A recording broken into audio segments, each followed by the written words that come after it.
নমস্কার বন্ধুরা, শঙ্করী কিচেনে সকলকে স্বাগত। আজ শেয়ার করব উচ্ছে বেগুন, একটা ঘরোয়া রান্না। প্রথম পাতে এটা পরিবেশন করতে হয়।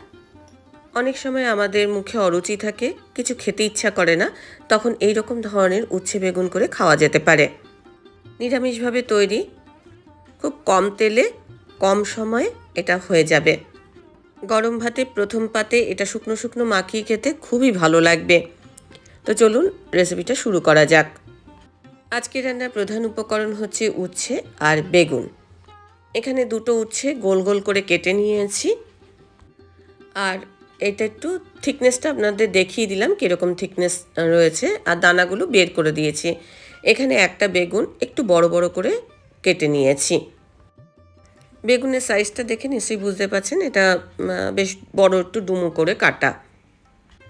এবার উচ্ছে আর বেগুনের মধ্যে আমি নুন আর হলুদ মাখিয়ে রাখবো।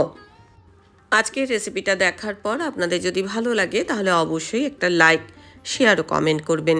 বেল আইকন সমেত আমার চ্যানেলটা সাবস্ক্রাইব করে আমার পাশে থাকবেন। বেল আইকনটা ক্লিক করা থাকলে আমার যে কোনো রেসিপি বা আমি যাই আপলোড করি না কেন সবার আগে নোটিফিকেশন আপনার কাছেই পৌঁছে যাবে। উচ্ছে বেগুনের মধ্যে নুন হলুদ মাখিয়ে আমি এটা 10-15 মিনিট রেস্ট দেবো। 10-15 মিনিট রেস্ট দিলে এর থেকে জল ছাড়া শুরু হবে, আর এগুলো অনেকটা সফটও হয়ে যাবে। উচ্ছে আর বেগুন আমি আলাদা আলাদা করে মাখিয়ে রেখেছি।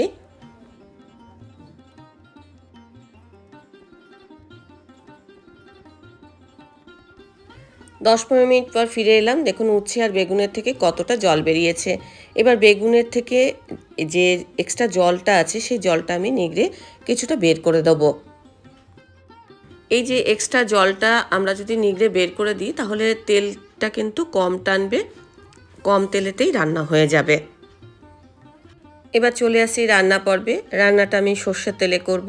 এখানে 2 থেকে 3 চা চামচ আমি সর্ষের তেল দিয়েছি। তেলটা ভালো করে গরম হওয়া পর্যন্ত আমি অপেক্ষা করব।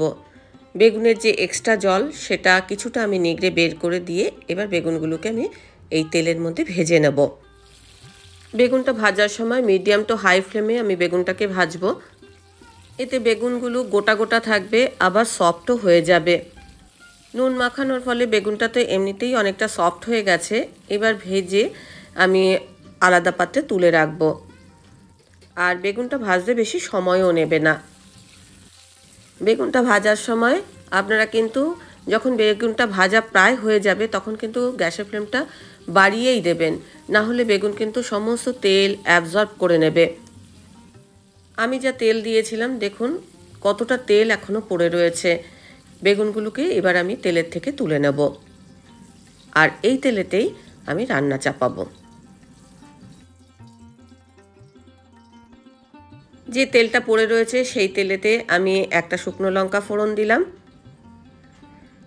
সঙ্গে দিচ্ছি 1 চিমটি সর্ষে। সর্ষে থেকে একটু চুরবুর চুরবুর আওয়াজ হবে। সামান্য একটু নাড়াচাড়া করে দিলাম। গ্যাসের ফ্লেমটা এখন কম করে দিয়েই আমি ফোড়নটা দিয়েছি। এবার উচ্ছেটা আমি দিয়ে ভেজে নেব। উচ্ছে থেকেও কিন্তু আমি জলটা নিগড়ে বের করে দিয়েছি, তবে সব জল কিন্তু নিগড়ে বের করছি না, সামান্য একটু জলটা নিগড়ে বের করেছি। এবার কম আঁচে উচ্ছেগুলোকে ভাজবো। একটা সুন্দর গন্ধ বেরোনোর জন্য আমি এর মধ্যে 1/4 চা চামচ গ্রেট করা আদা দিয়েছি। কম আঁচে উচ্ছেটা ভাজতে ভাজতে দেখবেন উচ্ছেটা নরম হয়ে যাবে। আর উচ্ছেটা ভাজার সময় যেহেতু তেলের পরিমাণ এখানে কম আছে, আমি কম তেলে আর এই যে উচ্ছেগুলো কড়াইয়ের চারপাশে ছড়িয়ে তারপরে ভেজেছি। খানিকক্ষণ এরকমভাবে ভাজতে ভাজতে উচ্ছেটা নরমই হয়ে যাবে। যতক্ষণ না এটা নরম হবে ততক্ষণ পর্যন্ত একটু ভেজে নিতে হবে। উচ্ছে কিন্তু খুব লাল লাল করে ভাজবো না। এবার আমি বেগুনগুলো এর সাথে মিশিয়ে দিলাম। বেগুনগুলো একদম গোটা গোটা আছে, উচ্ছেটাও গোটা গোটা আছে।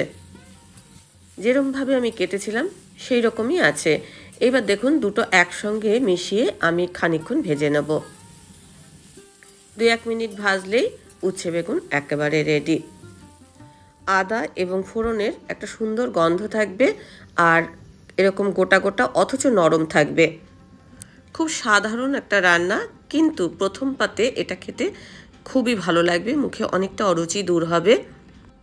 ট্রাই করতে পারেন। রেসিপিটা ভালো লাগলে অবশ্যই একটা লাইক দেবেন, প্রচুর প্রচুর শেয়ার করবেন। আমার চ্যানেলটা ভালো লাগলে অবশ্যই সাবস্ক্রাইব করে নেবেন। আজকের রেসিপি এই পর্যন্ত। দেখা হবে নতুন কোনো রেসিপি নিয়ে নতুন কোনো এপিসোডে। এতক্ষণ আমার সঙ্গে থাকার জন্য অনেক অনেক ধন্যবাদ।